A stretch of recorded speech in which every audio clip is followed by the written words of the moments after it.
ഞാനൊരു പോസ്റ്റ് കണ്ടു ഇൻസ്റ്റാഗ്രാമില്. എനിക്ക് എന്താണ് കൃഷ്ണപ്രിയ ഇത്ര ഇഷ്ടപ്പെട്ടതെന്ന് അറിയില്ല. അങ്ങനെ റീസൺ ഞാൻ ചകഞ്ഞു നോക്കിയിട്ടില്ല. പക്ഷെ എനിക്ക് കൃഷ്ണപ്രിയ വല്ലാണ്ട് അങ്ങ് ഇഷ്ടമായി. ആ എഴുത്തിന് വലിയൊരു ബാക്ക് സ്റ്റോറി എന്താ? ഒന്നും ഇടാനില്ലാത്തോണ്ട് അങ്ങനെ ഒരു ഇന്നാളൊരു ദേവുട്ടിക്ക് ഒരു ഹോസ്പിറ്റൽ കേസ് ഉണ്ടായിരുന്നു. ചെവിന്റെ ഒരു ഇത് കുടുങ്ങിപ്പോയി. അപ്പൊ ഞാനായി ഹോസ്പിറ്റലായോണ്ട് ഭയങ്കര സന്തോഷമുള്ള നിമിഷമാണ്. എന്താ സംഭവം എന്നറിയില്ല. കല്യാണം കഴിഞ്ഞിട്ട് ഒരു മാസമായിട്ടേ ഉള്ളൂ അങ്ങനെയൊക്കെ പറഞ്ഞേ. അപ്പൊ ഇത് ഓപ്പറേഷൻ തിയേറ്ററിൽ ഇവിടുന്നാ പറയുന്നേ. അപ്പൊ ആൾക്കാരാകെ ക്യൂരിയസ് ആയി. പിന്നെ ഞാൻ പറഞ്ഞ് പുറത്തേക്ക് വരുന്നില്ല.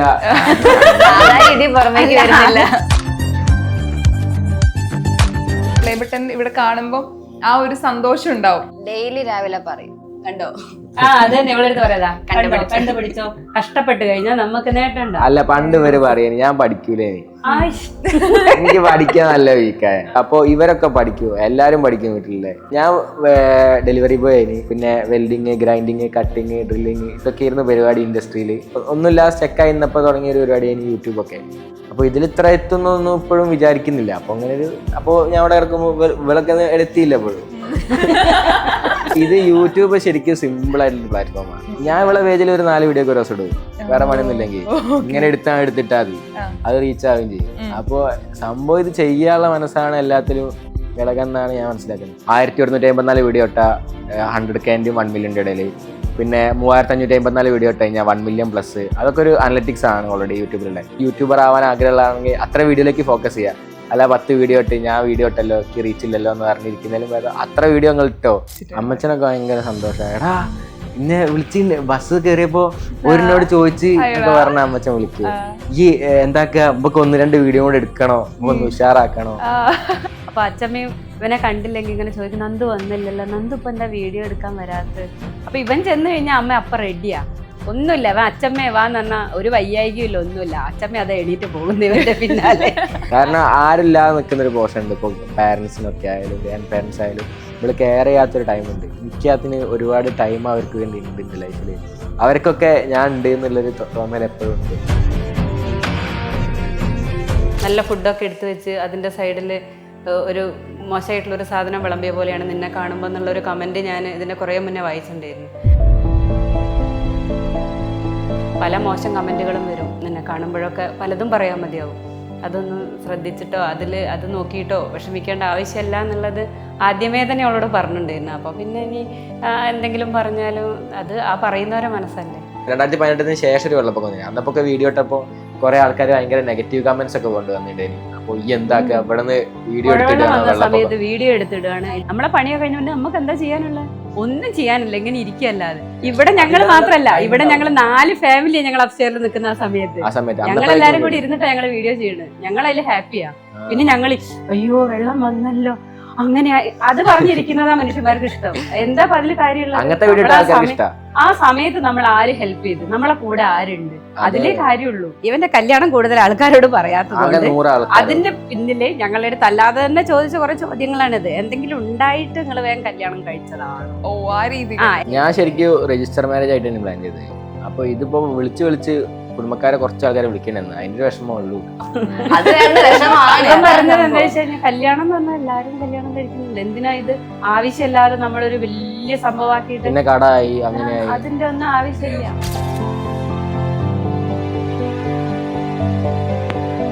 ഹായ് ഹലോ നമസ്കാരം. സൈനസത് പ്ലസിന്റെ എല്ലാ പ്രേക്ഷകർക്കും സ്വാഗതം. This is me Shijna Jose Prakash. ഇന്ന് എൻ്റെ കൂടെ ഉള്ളത് നിങ്ങൾക്ക് ഒരുപാട് ഇഷ്ടമുള്ള ഒരു ഫാമിലി വ്ളോഗേഴ്സ് ആണ്. സത്യത്തില് ഐഡിയൽ നന്ദു വ്ളോഗ്സ്. ഒരുപാട് സ്നേഹത്തോടെ സ്വാഗതം ചെയ്തു. നമസ്കാരം. എല്ലാരും എന്തൊരു ടെൻഷനൊക്കെ ഫേസില്. ടെൻഷനൊന്നുമില്ല, എല്ലാം കൂളാണ്. And congratulation. ഇപ്പം കല്യാണം കഴിച്ചിട്ട് എനിക്കൊന്ന് 2 മാസം ആവാൻ വേണ്ടി പോന്നു. നിങ്ങളെ 4 പേരടങ്ങുന്ന ഫാമിലിയിൽ ഒരു പുതിയ ആളും കൂടെ വന്നിട്ടുള്ളത്. ആൻഡ് എങ്ങനെയുണ്ട് ലൈഫ്? പോകുന്നു? നന്നായിട്ട് പോകുന്നു. ഓൾറെഡി വ്ളോഗേഴ്സ് ആണെന്നൊക്കെ അറിയാം, വീഡിയോസ് ഒക്കെ കാണുന്നുണ്ടാവും. ഇവരുടെ വ്ളോഗിങ് ഫാമിലിയിൽ വന്നപ്പോ എങ്ങനെയുണ്ട്? ആൾക്കാർക്കും ചിലപ്പോൾ ചേഞ്ച് ഭയങ്കരമായിട്ട് ഫീൽ ചെയ്യുന്നുണ്ടാവുക. ആള് പറയൂ. ഇല്ല, എനിക്ക് പ്രത്യേകിച്ച് ചേഞ്ച് ഒന്നും ഫീൽ ചെയ്യുന്നില്ല. കാരണം എനിക്ക് അറിയാവുന്നതുകൊണ്ട് അങ്ങനെ മാറ്റങ്ങളൊന്നും തോന്നുന്നില്ല.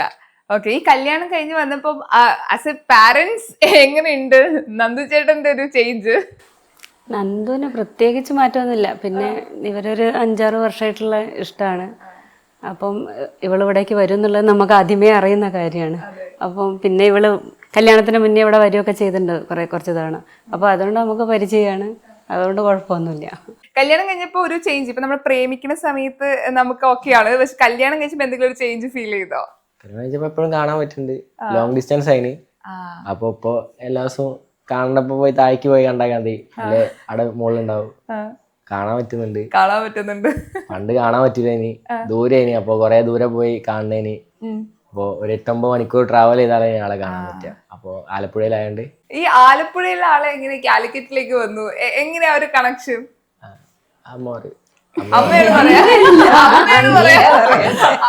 ആദ്യമായിട്ടാണ് ഒരു ലവ് സ്റ്റോറി പറയാൻ വേണ്ടി അമ്മേനെ പറയണേ. ബിക്കോസ് അമ്മക്ക് എല്ലാം അറിയാം, എല്ലാ അമ്മയോടും ഒന്ന് പറഞ്ഞിട്ട് അറിയാം. തുടങ്ങുമ്പോഴേ അറിയാം. കോവിഡിന്റെ ടൈമിലുള്ള എന്റർടൈൻമെന്റാ അത്. ശരി. ഇങ്ങനെ എന്താ അവന് ആ ടൈമിൽ എന്നോട് ഇങ്ങനെ ഒരു ദിവസം എന്നോട് പറഞ്ഞു, അമ്മ ഞാൻ വെറുതെ ഇങ്ങനെ ഏല് തുടങ്ങുന്ന കുട്ടികൾക്കൊക്കെ ഹായിട്ട് പെൺകുട്ടികൾക്ക് അങ്ങനെയൊക്കെയാണ് അന്ന് എന്നോട് പറഞ്ഞത്. പിന്നെ അങ്ങനെ പിന്നെ അങ്ങനെ കയ്യിലെത്തിയതായിരിക്കും. അപ്പൊ ഇവള് തിരിച്ച് റിയാക്ട് ചെയ്ത് ഹായിക്ക്, അങ്ങനെ ഇവര് ആഹായില് പിന്നെ ഇവളിവിടെ എത്തി. ഞാനൊരു പോസ്റ്റ് കണ്ടു ഇൻസ്റ്റാഗ്രാമില്. എനിക്ക് എന്താണ് കൃഷ്ണപ്രിയ ഇത്ര ഇഷ്ടപ്പെട്ടതെന്ന് അറിയില്ല, അതിന്റെ റീസൺ ഞാൻ ചകഞ്ഞു നോക്കിയിട്ടില്ല. പക്ഷെ എനിക്ക് കൃഷ്ണപ്രിയ വല്ലാണ്ട് അങ്ങ് ഇഷ്ടമായി. ഇപ്പൊ നമ്മുടെ കുടുംബത്തിന്റെ ഒരു ഭാഗമായിരിക്കുകയാണ്, ഞങ്ങളുടെ ഫാമിലി വലുതായിരിക്കുകയാണ്.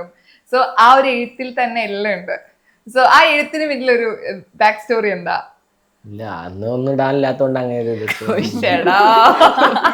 ഞാൻ കരുതി ഇപ്പം നല്ല മനോഹരമായിട്ടുള്ള എന്തെങ്കിലും ഒന്ന് പറയുന്നു. അങ്ങനെ കൊറേ ആയല്ലോ, അന്നോ പിന്നെ അന്നപ്പോ അങ്ങനെ മനസ്സിൽ അങ്ങനെ തോന്നിയപ്പോ അങ്ങനെ എഴുതിയിട്ട് അത്രേ ഉള്ളൂ. അല്ലാണ്ട് വലിയൊരു ബാക്ക് എൻഡ് സ്റ്റോറി ഒന്നും ഇല്ല. ഏറ്റവും കൂടുതൽ ഇപ്പൊ നന്ദുവിന് ഒരു വലിയ പേരാണല്ലേ, ഞാൻ തന്നെ പേര് കേട്ടിട്ട് ഞെട്ടിപ്പോയി. ഓൾറെഡി ഒരു വലിയ പേരില്ലേ? ശരിക്കും റിയൽ നെയിം എന്താ? ഷെർപ്പി ശശീന്ദ്രൻ എന്നാ ശരിക്കും പേര്. നന്ദുന്ന് വീട്ടിൽ വിളിക്കുന്ന പേര് നന്ദുട്ടെന്നാ വിളിക്കുക. നന്ദുട്ടൻ. അപ്പൊ അതാണ് നന്ദുട്ടൻ കൊടുത്തത്. ഐഡിയൽ നന്ദു എന്നാ ഇൻട്രോ പറഞ്ഞത്, ഐഡിയൽ നന്ദുട്ടനാണ്. നന്ദുട്ടൻ. ഓക്കെ. ഏറ്റവും കൂടുതൽ ഇഷ്ടപ്പെട്ട ഒരു കാര്യം എന്താ നന്ദുട്ടനില്? ഏറ്റവും ഇഷ്ടപ്പെട്ടെന്ന് പറയാൻ നല്ല നല്ല കെയറിങ് ആണ്. ആള് ഞാനോ ഇതെപ്പോ അല്ല, നല്ല കെയറിങ് ആണ്. നമ്മളിപ്പോ എന്ത് പറഞ്ഞാലും അത് കേക്കും, അത് എപ്പോഴെങ്കിലും നമുക്ക് സാധിച്ചു തരുകയും ചെയ്യും. ഓർത്ത് വെച്ചിട്ട് അത് നീ അന്ന് പറഞ്ഞതല്ലേ എന്ന് പറയും. നമ്മളെല്ലാം വിട്ടുപോയാലും അതെ ഓർത്ത് വെക്കും.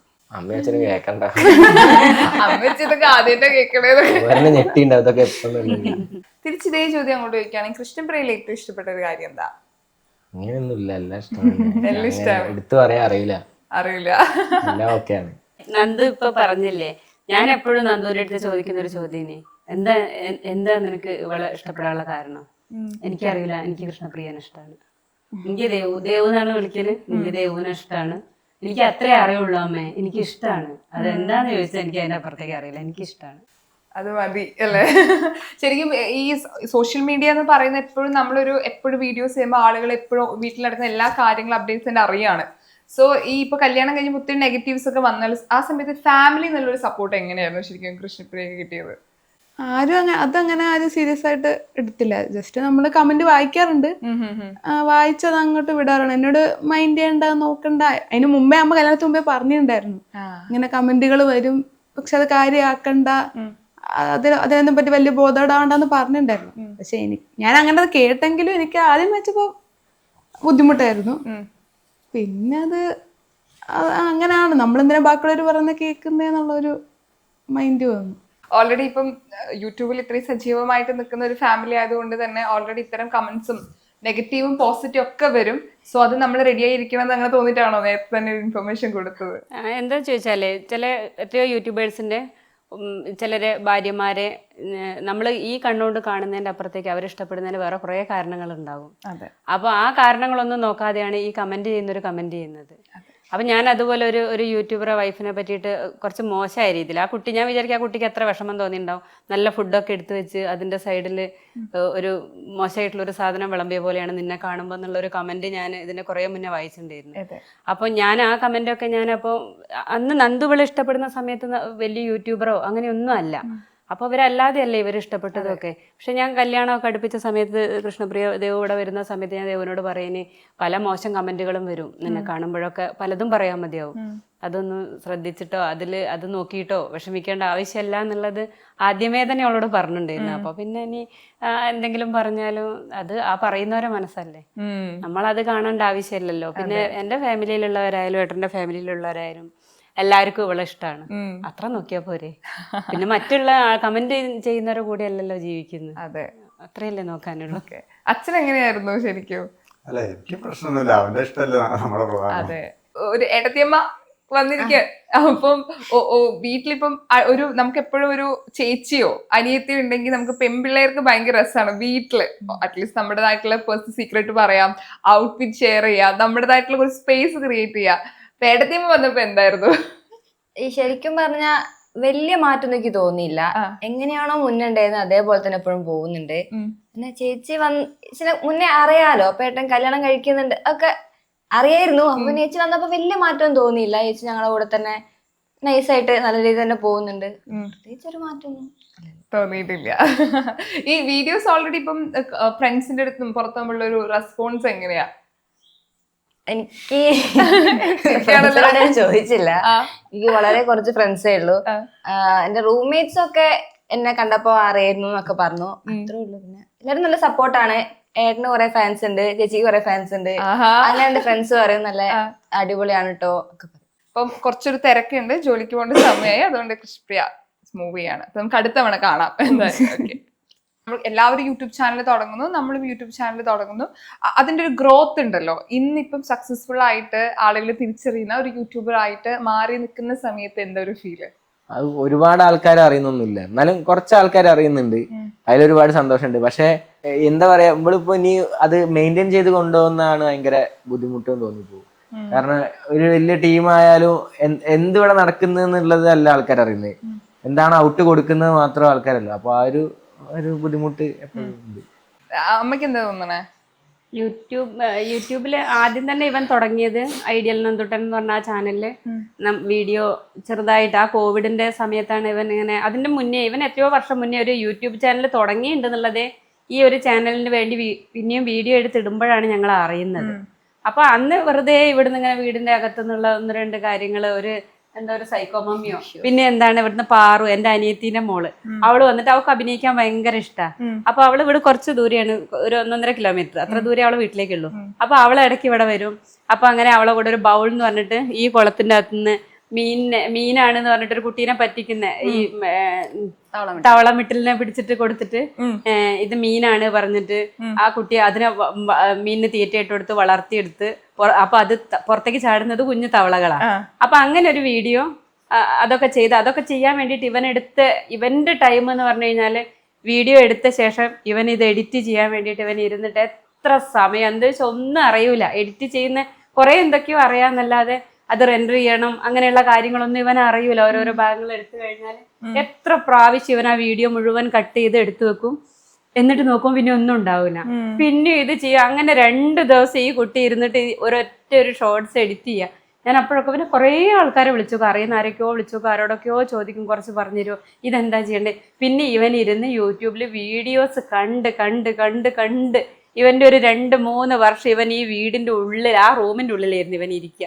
അവിടെ ഇരുന്ന് അവൻ പഠിച്ചെടുത്തതാണ് ഇത്ര വരെയുള്ള അവന്റെ ആ 2-3 വർഷം. ഈ കുട്ടി ആ റൂമിന്റെ ഉള്ളിലായിരുന്നു, അവിടെ ഇരുന്ന് എഡിറ്റിങ് പഠിച്ച് ഞാൻ പിന്നെ ആ ഒരു വീഡിയോ ആ ഐഡിയൽ നന്ദുട്ടൻ എന്ന് പറഞ്ഞ ചാനൽ നല്ല രീതിയിൽ മുന്നോട്ട് അങ്ങനെ അങ്ങോട്ട് ആൾക്കാരിലേക്ക് എത്തുന്നില്ല, കുറേ ഇവൻ കഷ്ടപ്പെടുന്നു. അപ്പൊ ഇനി എന്ത് ചെയ്യും? ഇപ്പൊ ഇവൻ പറയും 100 വീഡിയോ ഇട്ട് കഴിഞ്ഞാൽ നമുക്ക് എന്തായാലും ഒരു പ്ലേ ബട്ടൺ കിട്ടും, 100K ഒരു പ്ലേ ബട്ടൺ കിട്ടും. അപ്പൊ 454 വീഡിയോ ഇടണം. അതെപ്പോഴും ഒരു അനലിറ്റിക്സ് ഒരു കണക്കുണ്ട്. 1154 വീഡിയോ ഇട്ട 100K 1 മില്യന്റെ ഇടയില്, പിന്നെ 3554 വീഡിയോ ഇട്ട് കഴിഞ്ഞാൽ 1 മില്യൺ പ്ലസ്. അതൊക്കെ ഒരു അനലിറ്റിക്സ് ആണ് ഓൾറെഡി യൂട്യൂബിലുള്ള. അപ്പൊ അത്രയും വീഡിയോസ് ഔട്ട് ആക്കി കഴിഞ്ഞാൽ എന്തായാലും ഷുവർ ആണ്. അപ്പൊ ഇപ്പൊ ഏതാളാണ് യൂട്യൂബർ ആവാൻ ആഗ്രഹമുള്ളതാണെങ്കിൽ അത്ര വീഡിയോയിലേക്ക് ഫോക്കസ് ചെയ്യുക. അല്ല 10 വീഡിയോ ഇട്ട് ഞാൻ വീഡിയോ ഇട്ടല്ലോ എനിക്ക് റീച്ച് ഇല്ലല്ലോ എന്ന് പറഞ്ഞിരിക്കുന്നതിലും വേദം അത്ര വീഡിയോകൾ ഇട്ടോ, 454 വീഡിയോകൾ ഇട്ടോ ഇല്ല, 1154 വീഡിയോകൾ ഇട്ടോ ഇല്ല, എന്നിട്ട് 100K പ്ലേ ബട്ടൺ ഇല്ല എന്ന് പറയും. അപ്പോൾ അത്രയും വീഡിയോസ് നമ്മൾ ഔട്ടാക്കാൻ ശ്രമിക്കുക എന്നുള്ളതാണ് സെറ്റാണ്. അപ്പോൾ അതുകൊണ്ട് അമ്മയ്ക്കൊരു പേജ് തുടങ്ങിയിട്ട് ഞങ്ങൾ കുക്കിംഗ് വീഡിയോസ് ഇടാൻ തുടങ്ങി. അങ്ങനെയാണ് ഞങ്ങളൊരു ജേണി ഇത്രയിലേക്ക് എത്താൻ പറ്റും, യൂട്യൂബിൽ നിന്ന് റവന്യൂ ഉണ്ട് എന്ന് പറഞ്ഞിട്ട് അമ്മയ്ക്ക് നാട്ടിലൊരു പേരും വെച്ച് ഞാൻ മുക്കത്തുകാരി എന്നൊരു ഫേസ്ലെസ് ചാനൽ തുടങ്ങി. അത് ഭയങ്കര ഹിറ്റായി. കുറെ സെലിബ്രിറ്റീസ് ഒക്കെ ഫോളോ ചെയ്യുന്നുണ്ട് ഇപ്പോഴും. 148K 158K ഇടാറില്ല. കുറച്ച് ഇൻസ്റ്റാഗ്രാമിൽ ഇങ്ങനെ ഫോളോവേഴ്സ് കുറയും, പക്ഷെ യൂട്യൂബിൽ ഫോളോവേഴ്സ് കുറച്ച് കൂടുന്നുണ്ട്. 62K എത്തി യൂട്യൂബും. അപ്പോൾ നമ്മള് വർക്ക് ഷോ ഓഫ് ചെയ്യാന്നുള്ള കൺസെപ്റ്റ് മാത്രമേ എല്ലാത്തിലും ഉള്ളൂ എന്നുള്ള കൺസെപ്റ്റ് മനസ്സിലാക്കി വീണ്ടും ഐഡിയൽ നന്ദിട്ട് സ്റ്റാർട്ട് ചെയ്ത് പെട്ടെന്ന് അത് 1 മില്യണും 2 മില്യണും എത്തിലേക്ക് എത്താനും ബെൽറ്റൊന്നും അല്ല, മാസങ്ങളെടുത്ത് അങ്ങനെ. പക്ഷെ എപ്പോഴും നമ്മള് ഇപ്പൊ ഈ പറഞ്ഞ ഇത്രയും വർഷം 2 വർഷമൊക്കെ ഇരുന്ന് എഡിറ്റിംഗ് പഠിച്ച് കഷ്ടപ്പെട്ടാണ് ഇത്രയും ഒരു ഗ്രോത്ത് ഉണ്ടായത്. പ്ലേ ബട്ടൺ ഇവിടെ കാണുമ്പോൾ ആ ഒരു സന്തോഷം ഉണ്ടാവും, കാരണം ഇവിടെ തൂക്കിയിരിക്കുന്നത് കാണുമ്പോൾ. ഡെയിലി രാവിലെ പറയും. ആണോ? ഓ ചിലപ്പോ ഇവിടെ ഒന്ന് കിടന്ന് അങ്ങോട്ട് നോക്കും, ഇവിടെ കിടന്ന് രാവിലെ പണിയൊന്നും എടുക്കൂല. ഞാൻ എത്ര കഷ്ടപ്പെട്ടതാ. എന്റെ തങ്ങാനോട്ടോ പറയാം. ഞാൻ നടന്നു വരുമ്പോ കണ്ടോ, അതന്നെ ഇവളെടുത്ത് പറയാ, കണ്ടുപിടിച്ചോ. കഷ്ടപ്പെട്ട് കഴിഞ്ഞാൽ നമുക്ക് നേട്ടം. അല്ല, പണ്ട് ഇവര് പറയും ഞാൻ പഠിക്കൂലേ, എനിക്ക് പഠിക്കാൻ നല്ല വീക്കായ. അപ്പൊ ഒന്നുമല്ല, പഠിക്കൂലേന്നു. പഠിക്കൂല, പഠിക്കാൻ ഇഷ്ടല്ല. ഭയങ്കര സ്ട്രേറ്റ് ഫോർവേഡ് ആണല്ലേ. ഒന്നും മറച്ചു വെക്കൊന്നുമില്ല, എല്ലാം പറയൂ. അങ്ങനെയല്ല, പഠിക്കൂല. അപ്പൊ ഇവരൊക്കെ പഠിക്കൂ, എല്ലാരും പഠിക്കും വീട്ടിലെ. അപ്പൊ എനിക്ക് പഠിക്കുന്ന ഇഷ്ടല്ല. അപ്പൊ ഞാൻ ഇങ്ങനെ എവിടെ എത്താതെ, ഞാൻ ഡെലിവറി ബോയ് ആയിന്. പിന്നെ വെൽഡിങ്, ഗ്രൈൻഡിങ്, കട്ടിങ്, ഡ്രില്ലിങ് ഇതൊക്കെ ആയിരുന്നു പരിപാടി ഇൻഡസ്ട്രിയില്. അപ്പൊ പോളിന്റെ ഭാഗമായിട്ട് അങ്ങനത്തെ പണികളൊക്കെ എടുത്ത് പിന്നെ ഞാൻ വിചാരിച്ച് ഒന്നുമില്ലാതെ സ്റ്റക്കായി നിന്നപ്പോ തുടങ്ങിയ ഒരു പരിപാടിയാണ് യൂട്യൂബ് ഒക്കെ. അപ്പൊ ഇതിൽ ഇത്ര എത്തുന്നൊന്നും ഇപ്പോഴും വിചാരിക്കുന്നില്ല. അപ്പൊ അങ്ങനെ ഒരു അത് അപ്പൊ ഞാൻ അവിടെ ഇറക്കുമ്പോ വിളക്ക് എടുത്തില്ല ഇപ്പോഴും. ഞാൻ ഡെയിലി കേൾക്കുന്നുണ്ടോ, ഇവളെടുത്ത് പറയടാ, കഷ്ടപ്പെടാൻ നീ പോകുന്ന ആ ചെയ്യുന്ന രീതി ശരിയല്ല, അവിടെ നിന്ന് മാറ്റണം, അത് മനസ്സിലാക്ക്, അത് മാറ്റിയിട്ട് ചെയ്യണം. നീ ചെയ്യുന്നത് ഇത്ര നീ ചെയ്തിട്ട് അവിടെ നിനക്ക് നീ വിചാരിച്ചിടത്തിൽ നിനക്ക് എത്താൻ പറ്റുന്നില്ലെങ്കിൽ നീ പോകുന്ന വഴി ശരിയല്ല, അത് മാറ്റ്. ആ രീതി മാറ്റിയിട്ട് തന്നെ നോക്കിയാലേ നിനക്ക് വിചാരിച്ചിടത്തിൽ എത്താൻ പറ്റും. യൂട്യൂബിലേക്ക് ഇറങ്ങിക്കോ. അല്ല, ഇത് യൂട്യൂബ് ശരിക്കും സിമ്പിൾ ആയിട്ടുള്ള പ്ലാറ്റ്ഫോമാണ്. അല്ലട്ടോ, ആണ്. സിമ്പിൾ എന്താ അറിയോ, ഇത് ഞാൻ ഉറപ്പിക്കാം. അത് ഏട്ടൻ ഇഷ്ടമായത് കൊണ്ട് ഭയങ്കര സിമ്പിൾ ആയി തോന്നി. എത്ര സിമ്പിൾ ആയി തോന്നി. ഞാൻ ഇവിടെ പേജിൽ ഒരു 4 വീഡിയോ ഒക്കെ ഒരു ദിവസം ഇടും, വേറെ പണിയൊന്നും ഇല്ലെങ്കിൽ. ഇങ്ങനെ എടുത്തിട്ടാ മതി, അത് റീച്ച് ആവുകയും ചെയ്യും. അപ്പൊ സംഭവം ഇത് ചെയ്യാനുള്ള മനസ്സാണ് എല്ലാത്തിലും കിടക്കെന്നാണ് ഞാൻ മനസ്സിലാക്കുന്നത്. പിന്നെ ഇത് മടി പിടിച്ചിങ്ങനെ ഇരിക്കുന്നവര് ഇത് വലിയ സംഭവമാണ്, എഡിറ്റിംഗ് വലിയ കാര്യമാണ്, അങ്ങനെ ഇരിക്കുന്നവർക്ക് ഇത് പറ്റുന്നില്ല എന്നുണ്ട്. പക്ഷെ ഇത് പറഞ്ഞു കൊടുക്കാനും ഇപ്പം യൂട്യൂബിൽ ഇങ്ങനെ ഒരു ഇതുണ്ട്, ഇത്രയും വീഡിയോസ് ഇട്ട് കഴിഞ്ഞാൽ റീച്ച് കിട്ടും എന്നൊക്കെ നമുക്ക് അറിയുന്ന കാര്യം. പൊതുവേ ഇന്നത്തെ കാലത്ത് ആളുകൾ അവിടെ തന്നെ വെക്കും, ആർക്കും ഷെയർ ചെയ്യാൻ നിൽക്കാറില്ല. പക്ഷെ ഇപ്പൊ പോലെ കുറച്ചു മുമ്പ് ഇത് എനിക്കത് പുതിയൊരു അറിവായിരുന്നു. അത് പറഞ്ഞു തന്നപ്പോ ഇത് അറിയുന്ന അറിവ് മറ്റുള്ളവർക്ക് പകർന്നു കൊടുക്കുക എന്ന് പറയുന്ന ഒരു കാര്യം കൂടി ഉണ്ടല്ലോ. അല്ല, അത് അവനെപ്പോഴും ചിലപ്പോൾ ലൈവ് പോകുമ്പോഴൊക്കെ ചിലരിങ്ങനെ ഓരോന്ന് ചോദിക്കുമ്പോൾ അവനെപ്പോഴും ആര് ചോദിച്ചാലും പറയുന്ന കാര്യം ഇതേപോലെ നിങ്ങൾ എല്ലാവർക്കും ചെയ്യാൻ പറ്റുന്ന കാര്യമാണ്. ഇതൊന്നും വലിയ അല്ല. നിങ്ങളെ ടൈം വേസ്റ്റ് ചെയ്യുന്ന എന്തിനാ ഈ ലൈവ് ഇങ്ങനെ ചോദിക്കും.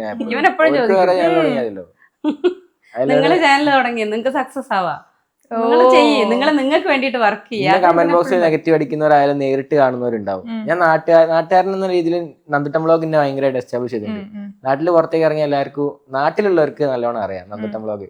അന്നപ്പോ ഞാൻ അവരോട് സംസാരിക്കുമ്പോ ഞാനാട്ടോ വന്ന് നെഗറ്റീവ് കമന്റ് ഇട്ട് പിന്നെ വീഡിയോക്കൊക്കെ വന്ന് സംസാരിക്കും. എന്തായാലും വീഡിയോ ഒക്കെ അടിപൊളിയാ. നെഗറ്റീവ് ഇടുന്നവരൊക്കെ അടക്കം ഇഷ്ടമാണ് നാച്ചുറലി കാണുമ്പോ. അത് നെഗറ്റീവ് ആയാലും പോസിറ്റീവ് ആയാലും കമന്റ് അല്ലേ, അത് പറയുന്നവർക്ക് ഓരോരുത്തരുടെ രീതിയാണ് പിന്നെ ഉള്ളത്. നെഗറ്റീവ് കമന്റ്സ് റീച്ച് കൂട്ടുകയുള്ളൂ. ശരിയാണ്, കമന്റ് ചെയ്യാനുള്ള സമയമാണല്ലോ റീച്ചിനെ. സത്യം. മകനെ ഓർത്ത് ഏറ്റവും പ്രൗഡായിട്ട് തോന്നിയിട്ട് ഒരു മൊമെന്റ് എന്താ നിങ്ങളുടെ ലൈഫില്? കാരണം എനിക്കറിയാം നിങ്ങൾ അത്രയും ഹാപ്പി ആയിട്ട് ഇരിക്കുന്ന 2 പാരന്റ്സ് ആണെന്ന് എനിക്കും സംസാരിക്കും മനസ്സിലാകും. അതിനെക്കുറിച്ച് ഒത്തിരി കാര്യങ്ങൾ പറയുന്നുണ്ട്. ഒരു ഭയങ്കര ലൈഫിലൊരു പ്രൗഡ് മൊമെന്റ് ഉണ്ടോ അങ്ങനെ? ഉണ്ട്, തീർച്ചയായും ഉണ്ട്. എന്തുണ്ട്? അതായത് ഞാനും ആദ്യം ഇങ്ങനെ പോകുമ്പോ ആരെ മോനാന്ന് ചോദിക്കും. അപ്പൊ ശശീന്റെ മോനാ, എന്റെ പേര് ശശിയാക്കും, അല്ല കുഞ്ഞന്റെ മോനാ, എന്നെ കുഞ്ഞെന്നാ വിളിക്കല്. ഇപ്പൊ അതല്ല പറയാ, ഇപ്പൊ നന്ദൂട്ടന്റെ അച്ഛനാന്നാ പറയുന്നത്. അതെ, എല്ലാരും പുറമേക്ക് ഇറങ്ങി കഴിയുമ്പോ ഞങ്ങൾ എല്ലാരും തിരിച്ചറിയുന്നതും ഞങ്ങളെല്ലാരും ഒന്നുകൂടെ ഒന്ന് നോക്കും. അപ്പം മക്കളെ വന്നിട്ട് ചോദിക്കുന്നു നന്ദു ഇല്ലേ, മോളില്ലേ. അപ്പൊ ആ ഒരു ഇതിലേക്ക് ഞങ്ങളെ ഒന്നുകൂടെ ആൾക്കാരുടെ ഇടയിലേക്ക് അറിയുന്ന ഒരു ഫാമിലി. ഞങ്ങളെ മാത്രല്ല, ഞങ്ങളെ ഇവിടുത്തെ ഫാമിലിനെയും എന്റെ വീട്ടിലുള്ള ഫാമിലിനെയും ഒക്കെ കുറച്ചും കൂടെ എല്ലാരും അറിയുന്ന ഒരു ഇതിലേക്ക് ഇഷ്ടപ്പെടുന്ന ഒരു ഇതിലേക്ക് എത്തിക്കാൻ നന്ദുവിന് സാധിച്ചിട്ടുണ്ട്. അമ്മച്ചനൊക്കെ ഭയങ്കര സന്തോഷം. എടാ ഇന്നെ വിളിച്ച് ബസ് കയറിയപ്പോ ഒരെന്നോട് ചോദിച്ച് എന്നൊക്കെ പറഞ്ഞ അമ്മച്ചൻ വിളിക്കൂ ഈ എന്താക്കാ ഇപ്പൊക്കെ 1-2 വീഡിയോ കൂടെ എടുക്കണോ ഒന്ന് ഉഷാറാക്കണോ അങ്ങനെയൊക്കെ പറയും. പക്ഷെ അമ്മച്ചന് വയസ്സായി കുറെ വയ്യായികൊക്കെ ആയി ഇങ്ങനെ. അച്ഛന് 90 വയസ്സ്. ഇന്നലെ അച്ഛന്റെ പിറന്നാളായിരുന്നു. 90 വയസ്സ്. പിന്നെ ഇവന്റെ അച്ഛമ്മയാണെങ്കിലും അതാ പറയാ, അവിടെ ഈ പുഴ, ഇവിടെ ഒരു പുഴ, അതിന് നേരെ അക്കരെയാണ് അച്ഛമ്മയുള്ളത്. അപ്പൊ അച്ഛമ്മയും ഇവനെ കണ്ടില്ലെങ്കിൽ ഇങ്ങനെ ചോദിക്കും, നന്ദു വന്നില്ലല്ലോ, നന്ദു ഇപ്പൊ എന്താ വീഡിയോ എടുക്കാൻ വരാത്ത? അപ്പൊ ഇവൻ ചെന്ന് കഴിഞ്ഞാൽ അമ്മ അപ്പൊ റെഡിയാ, ഒന്നുമില്ല, അവൻ അച്ഛമ്മ വാന്ന് പറഞ്ഞാ ഒരു വയ്യായികയില്ല, ഒന്നുമില്ല, അച്ഛമ്മ അത് എണീറ്റ് പോകുന്നു ഇവന്റെ പിന്നാലെ. അങ്ങനെ കാരണം ആരില്ലാതെ നിൽക്കുന്ന ഒരു പോർഷൻ ഉണ്ട്. ഇപ്പൊ പാരന്റ്സിനൊക്കെ ആയാലും ഗ്രാൻഡ് പാരന്റ്സ് ആയാലും നമ്മള് കെയർ ചെയ്യാത്തൊരു ടൈം ഉണ്ട്. എനിക്ക് അതിന് ഒരുപാട് ടൈം അവർക്ക് വേണ്ടി ഉണ്ട് എന്റെ ലൈഫില്. കാരണം വേറൊന്നും ചെയ്യാല്ല, ഞങ്ങളെല്ലാവരും എടുത്ത വീഡിയോ അങ്ങനെ അങ്ങനെ പോണ ഒരു ചാനലാണല്ലോ. അപ്പൊ അവരെല്ലാരും കൂടെ കണക്ട് ആയിട്ട് ഒരു പേജൊക്കെ ആയിട്ട് മാനേജ് ആയപ്പോ ഭയങ്കര ഒരു അവർക്കൊക്കെ ഞാൻ ഉണ്ട് എന്നുള്ളൊരു തോന്നൽ എപ്പോഴും ഉണ്ട്. എന്ത് വരും ഇടയ്ക്ക് വീഡിയോ ഒക്കെ എടുക്കാൻ, അങ്ങനെ ഒരു കൺസെപ്റ്റ് ഉണ്ട്. സിസ്റ്റർ എന്ന നിലയിൽ ഇപ്പൊ പാരന്റ്സ് എന്ന രീതിയിൽ ഇവര് സംസാരിച്ചു, ഒരു സിസ്റ്റർ എന്ന നിലയിൽ ചേട്ടനെ കുറിച്ച്. ഏട്ടനെ കുറിച്ചോ? എനിക്ക് എപ്പോഴും നല്ല സപ്പോർട്ടീവ് ആണ്. എന്റെ എന്ത് കാര്യം ഉണ്ടെങ്കിലും എനിക്ക് ഓപ്പൺ ആയിട്ട് പറയാം. അടിക്കാൻ പോകുന്നത് ഇല്ല, എനിക്ക് എന്ത് കാര്യം ഉണ്ടെങ്കിലും സുഖമായിട്ട് ഓപ്പൺ ആയിട്ട് പറയാൻ പറ്റും. അത് ഏട്ടൻ മാത്രല്ല, അച്ഛനും അമ്മേന്റെ അടുത്തും ഇവരാരുടെ അടുത്തും എനിക്ക് എപ്പോഴും എന്ത് വേണമെങ്കിലും അത്ര നല്ല ഓപ്പൺ ആണ്, നല്ല ഫ്രണ്ട്ലി ആണ്, നല്ല സപ്പോർട്ടീവ് ആണ്, നല്ല വേണ്ടപ്പം ചീത്തയും പറയും, കൂടെ നിർത്തും ഒക്കെ ചെയ്യും. പിന്നെ എനിക്ക് എങ്ങനെ പറഞ്ഞാ എന്റെ എപ്പോഴും കൂടുതലുള്ളതിനെ കൊണ്ട് എനിക്ക് വേണ്ടെന്ന് എനിക്കറിയില്ല. പൊളിയാ, നല്ല എന്താ പറയാ, നല്ലൊരു ഏട്ടനാണ്. ആളിന്ന് സുഖമായിട്ട് കിടന്നുറങ്ങും. അല്ല, സത്യം, അത് എനിക്ക് എപ്പോഴും എന്റെ എന്താവശ്യത്തിനും ഞാനിപ്പോ എനിക്ക് എവിടെയെങ്കിലും ആക്കി തരാനാണെങ്കിലും എന്തിനും എന്റെ കൂടെ വേഗം എത്തും. എനിക്ക് അങ്ങനെ ഒരു കുഴപ്പമില്ല. വേറെ പ്രത്യേകിച്ച് പണിയൊന്നും പറയാനല്ലോ. പണി ഉണ്ടെങ്കിലും ഞാൻ അച്ഛനിവിടെ ഇല്ലാതിരുന്നത് ഇവിടെ എല്ലാ കാര്യത്തിനും ഏട്ടനായിരുന്നു കൂടെ ഉണ്ടാവും. എന്റെ സ്കൂളിലാക്കി തരലും രാവിലെ എനിക്ക് മിക്കവാറും ബസ് മിസ്സാവും. അപ്പൊ മിക്കവാറും ബസ്സിനെ പിന്നാലെ ചേച്ചിയല്ലേ ഞങ്ങൾ രാവിലെ തന്നെ പണി. അപ്പൊ അങ്ങനെ പോകുന്നതും SPCക്ക് എന്നെ കൊണ്ടാക്കി തരുന്നതും ഒക്കെ ഏട്ടനായിരുന്നു. പിന്നെ അച്ഛനില്ലാത്ത കുറെ കാലഘട്ടം ഉണ്ടായിരുന്നു ഈ വെള്ളപ്പൊക്കത്തിന്റെ സമയത്തൊക്കെ 2018 അന്നപ്പോ ഇവിടെ വീടൊക്കെ നിങ്ങളൊക്കെ ഇരിക്കുന്ന സ്ഥലം വെള്ളത്തിലാ. നിങ്ങൾ വെള്ളത്തിലാണെന്ന് തോന്നുന്നു. അത്രല്ല, ഇവിടെ ഈ ഒരു ലെവലില് പ്രേക്ഷകരൊന്നും മനസ്സിലാക്കി വെള്ളത്തിലാണ് ശരിക്കും. അപ്പൊ ആ സമയത്തൊക്കെ വെള്ളപ്പൊക്കത്തിന്റെ സമയത്ത് എടുക്കുക നമ്മള് കാര്യങ്ങളൊക്കെ അച്ഛനെങ്കിലും മാനേജ് ചെയ്യേണ്ടി. കാരണം ഇവിടെ മൊത്തം വീട്. അന്നപ്പോ വെള്ളപ്പൊക്കത്തിന്റെ സമയത്തൊക്കെ നമ്മള് പിന്നത്തെ വെള്ളപ്പൊക്കത്തിന് 2018 ശേഷം ഒരു വെള്ളപ്പൊക്കത്തിന് അന്നപ്പോ വീഡിയോ ഇട്ടപ്പോ കുറെ ആൾക്കാർ ഭയങ്കര നെഗറ്റീവ് കമന്റ്സ് ഒക്കെ കൊണ്ടുവന്നിട്ടുണ്ടായിരുന്നു. അപ്പൊ ഈ എന്താക്കുക ഇവിടുന്ന് വീഡിയോ എടുത്തിടുകയാണ് കഴിഞ്ഞ വർഷം. അപ്പൊ എന്താ നമ്മക്കില്ലേ, നമ്മൾ ഈ പുഴവെള്ളം വരുന്നതിന് മുന്നേ നമുക്ക് ജോലിയുള്ളത് ഈ സാധനങ്ങളെല്ലാം മുകളിൽ കയറ്റണം. നമ്മളെ പണിയൊക്കെ കഴിഞ്ഞ പിന്നെ നമുക്ക് എന്താ ചെയ്യാനുള്ളത്? ഒന്നും ചെയ്യാനില്ല, ഇങ്ങനെ ഇരിക്കല്ലാതെ. അപ്പൊ വീഡിയോ ഇടുന്നതിന് വരെ ഞാൻ വിചാരിക്കാം അതിന്റെ കമന്റ് മാത്രല്ലേ. എന്തൊക്കെ കമന്റുകളാ അത് ഇൻഫ്ലുവൻസേഴ്സ് അടക്കം കമ്മ്യൂണിറ്റി ഉണ്ട്. അപ്പൊ ഞാൻ അവരോട് ചോദിച്ചാന്ന് വെച്ചാൽ നിങ്ങൾ വന്നിട്ടുണ്ടോ ഇവിടെ തൊട്ടുപ്പുറത്തുള്ള മൊത്തം സാധനം എടുത്തേക്കാന്ന് വെച്ച്. ആർക്കും അറിയില്ല എന്താ ഇവൻ പറഞ്ഞു. ചിലരൊക്കെ കുറെ ഇൻഫ്ലുവൻസേഴ്സ് വീഡിയോ ഇടാതെ. ഞാൻ പിന്നെ ഇൻഫ്ലുവൻസേഴ്സ് നമ്മൾ ഇതിൽ നിൽക്കുന്നവരാ നമ്മൾക്ക് എന്താ വീഡിയോ ചെയ്യുന്നതിന് എന്താ കുഴപ്പം? കാരണം ഇവിടെയുള്ള മൊത്തം വീട്ടിലെ സാധനങ്ങൾ ആദ്യം അവിടുത്തെ ഒഴിപ്പിക്കുക, ഇവിടുത്തെ ഒഴിപ്പിക്കുക. എല്ലാവരും കൂടി ഹാർഡ് വർക്ക് ചെയ്യുന്നത് ആരും കാണുന്നില്ല. ഇവിടെ ഞങ്ങൾ മാത്രല്ല, ഇവിടെ ഞങ്ങൾ 4 ഫാമിലി ഞങ്ങൾ അപ്സ്റ്റേറിൽ നിൽക്കുന്ന ആ സമയത്ത് ഞങ്ങൾ എല്ലാരും കൂടി ഇരുന്നിട്ടാ ഞങ്ങള് വീഡിയോ ചെയ്യുന്നത്. ഞങ്ങൾ അതിൽ ഹാപ്പിയാ. പിന്നെ ഞങ്ങൾ അയ്യോ വെള്ളം വന്നല്ലോ അങ്ങനെ അത് പറഞ്ഞിരിക്കുന്നതാ മനുഷ്യന്മാർക്ക് ഇഷ്ടം. എന്താ അതില് കാര്യമുള്ളത്? ആ സമയത്ത് നമ്മൾ ആര് ഹെൽപ്പ് ചെയ്ത്, നമ്മളെ കൂടെ ആരുണ്ട്, അതിലേ കാര്യമുള്ളൂ. അല്ലാതെ ഈ കമന്റ് ഇടുന്നവർക്ക് എന്താ അതില് കാര്യമുള്ളത്? കമന്റ് ഇടുന്നവരൊക്കെ നമ്മളെ വീഡിയോ കാണുന്നവരാണ്. അവരോട് അങ്ങനെയല്ല, ഈ കമന്റ് ചെയ്യുന്ന സമയത്ത് അവരൊന്നും മനസ്സിലാക്കാം. പല കാര്യങ്ങളും അങ്ങനെയാണുള്ളത്. നമ്മൾ അതിലൂടെ അങ്ങനെ നമ്മൾ അതിൽ ജീവിച്ചു പോവുക ആ കാര്യത്തില്. സത്യം, ഇവിടെ എല്ലാ കാര്യത്തിലും ടെൻഷൻ അടിച്ചിരിക്കുന്ന ഇവിടെ കുറവാണ്. എങ്ങനെ അത് ടെൻഷൻ ഇല്ലാതെ ജോളിയായിട്ട് പോകുന്ന ഇന്നാളൊരു ദേവട്ടിക്ക് ഒരു ഹോസ്പിറ്റൽ കേസ് ഉണ്ടായിരുന്നു. ആ വീഡിയോ കയറി 2 മില്യൺ 3 മില്യൺ ഇട്ടിട്ട് 1 മണിക്കൂർ കൊണ്ട് 8 മില്യൺ ആയിട്ടുണ്ട്. അപ്പൊ സംഭവം എന്താ വെച്ചാല് ചെവിന്റെ ഒരു ചങ്കിരി കുടുങ്ങിപ്പോയി, ഉള്ളിലായി പോയി, സെക്കൻഡ് സ്റ്റേറ്റർ എന്താ പറയില്ലേ, മോളത്തെ കുത്ത്. അപ്പൊ അത് ഉള്ളിലേക്ക് കയറിപ്പോയി മറ്റേത്. അപ്പൊ ഞാനായി ഹോസ്പിറ്റലായോണ്ട് ഭയങ്കര സന്തോഷമുള്ളൊരു നിമിഷമാണ്. എന്താ സംഭവം എന്നറിയില്ല, കല്യാണം കഴിഞ്ഞിട്ട് 1 മാസമായിട്ടേ ഉള്ളൂ അങ്ങനെയൊക്കെ പറഞ്ഞേ. അപ്പൊ ഇത് ഓപ്പറേഷൻ തിയേറ്ററിൽ മുന്നാ പറയുന്നേ. അപ്പൊ ആൾക്കാരാകെ ക്യൂരിയസ് ആയി. പിന്നെ ഞാൻ പറഞ്ഞ് പുറത്തേക്ക് വരുന്നുമില്ല,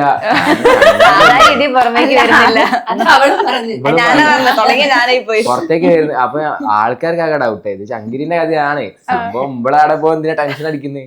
ഡോക്ടർ അത് കീറി എടുക്കണം പറഞ്ഞതാണ്, നമ്മൾ അതിന് ഓപ്പറേഷൻ തിയേറ്ററിന് പുറമെ ഇരിക്കുന്നത്. അപ്പൊ അങ്ങനെ വേണ്ടിട്ട് അത് വില്ലനായി. അപ്പൊ അതിനുശേഷം പിന്നെ മ്യൂസിക് റീൽ തൊട്ട് അപ്പൊ ആൾക്കാർ ഈ മര്യാദ കാര്യം പറഞ്ഞു എന്താ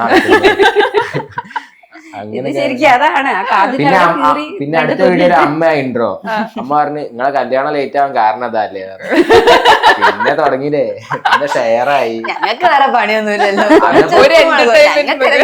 എന്താ ചോദിച്ചാലേ ഇവന്റെ കല്യാണം കൂടുതൽ ആൾക്കാരോട് പറയാത്തത് ആകെ 100 ആൾക്കാർ. അതിന്റെ പിന്നില് ഞങ്ങളുടെ അടുത്ത് അല്ലാതെ തന്നെ ചോദിച്ച കുറെ ചോദ്യങ്ങളാണിത്. എന്തെങ്കിലും ഉണ്ടായിട്ട് നിങ്ങൾ വേഗം കല്യാണം കഴിച്ചതാണോ? ഓ ആ രീതിയിൽ എന്തെങ്കിലും ഉണ്ടായിട്ട് നിങ്ങൾ വേഗം.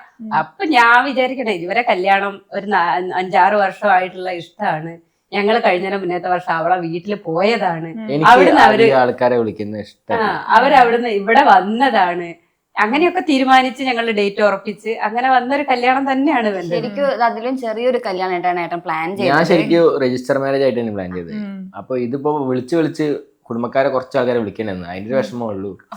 അത് വേണ്ട വിഷമാണ്. ഇവൻ പറഞ്ഞത് എന്താ വെച്ച് കഴിഞ്ഞാൽ കല്യാണം എന്ന് പറഞ്ഞാൽ എല്ലാരും കല്യാണം കഴിക്കുന്നുണ്ട്. എന്തിനാ ഇത് ആവശ്യമില്ലാതെ നമ്മളൊരു വലിയ സംഭവമാക്കിയിട്ട് പിന്നെ കടായി അങ്ങനെ അതിന്റെ ഒന്നും ആവശ്യം. എത്രയോ കുടുംബങ്ങളുണ്ട് അങ്ങനെ കല്യാണം നടത്തി ആ, കട. ഇവൻ പറഞ്ഞതാ ഇവന് അവളെ വീട്ടിലായാലും ഒക്കെ പറഞ്ഞതിന് ഏറ്റവും ലളിതമായ രീതിയിലുള്ള ഒരു കല്യാണം അത്ര മാത്രം മതി.